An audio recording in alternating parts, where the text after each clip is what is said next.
Hi అండి. మనము చాలా దగ్గరలా మర్రి చెట్టు చూస్తూనే ఉంటామండి. అయితే ఈ మర్రి చెట్టు ఎక్కువగా పెద్ద మాను వృక్షంలాగా ఉంటుంది కాబట్టి ఇళ్లల్లో మనం ఎక్కువ వేసుకోము. గుడి దగ్గర అలాగే రోడ్డు అవతల మనము ఈ మర్రి చెట్లు చూస్తూ ఉంటాము. అయితే ఇక్కడ నాకు పెద్ద మర్రి చెట్టు కనిపించింది. దాని నిండా మనకి పండ్లు కనిపించాయి. ఈ పండ్ల వల్ల మనకి చాలా ఉపయోగం ఉందండి. ఏంటి అంటే జీర్ణ వ్యవస్థకు చాలా మంచిది. అంతేకాదండి, మలబద్ధకాన్ని నివారణ చేస్తుంది, హార్మోన్లు ఇన్బ్యాలెన్స్ చేస్తుంది అనమాట. అంతేకాదండి, ఈ మర్రి పండ్లకు రక్తశుద్ధి అనేది మనకి మెరుగుపడుతుంది, ఇమ్యూనిటీని పెంచుతుంది, చర్మ వ్యాధులకు చాలా మంచిది. మర్రి పండ్లను మనము ఒక పేస్ట్ లాగా తయారు చేసి చర్మంపై రాసినప్పుడు మనకి దద్దుర్లు, గజ్జి వంటి సమస్యలు ఏమన్నా ఉంటే పోతాయి.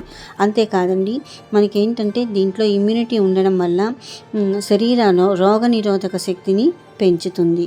అంతేకాకుండా యాంటీ ఆక్సిడెంట్ లక్షణాలు ఉండడం వల్ల శరీరంలోని విష పదార్థాలను తొలగించడానికి సహాయపడుతుంది.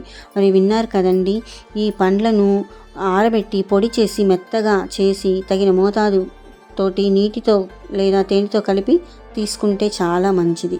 కొన్ని సందర్భాలలో ఆయుర్వేద వైద్యులు మర్రి పండ్లను మందుల తయారీలో కూడా వాడుతూ ఉంటారు.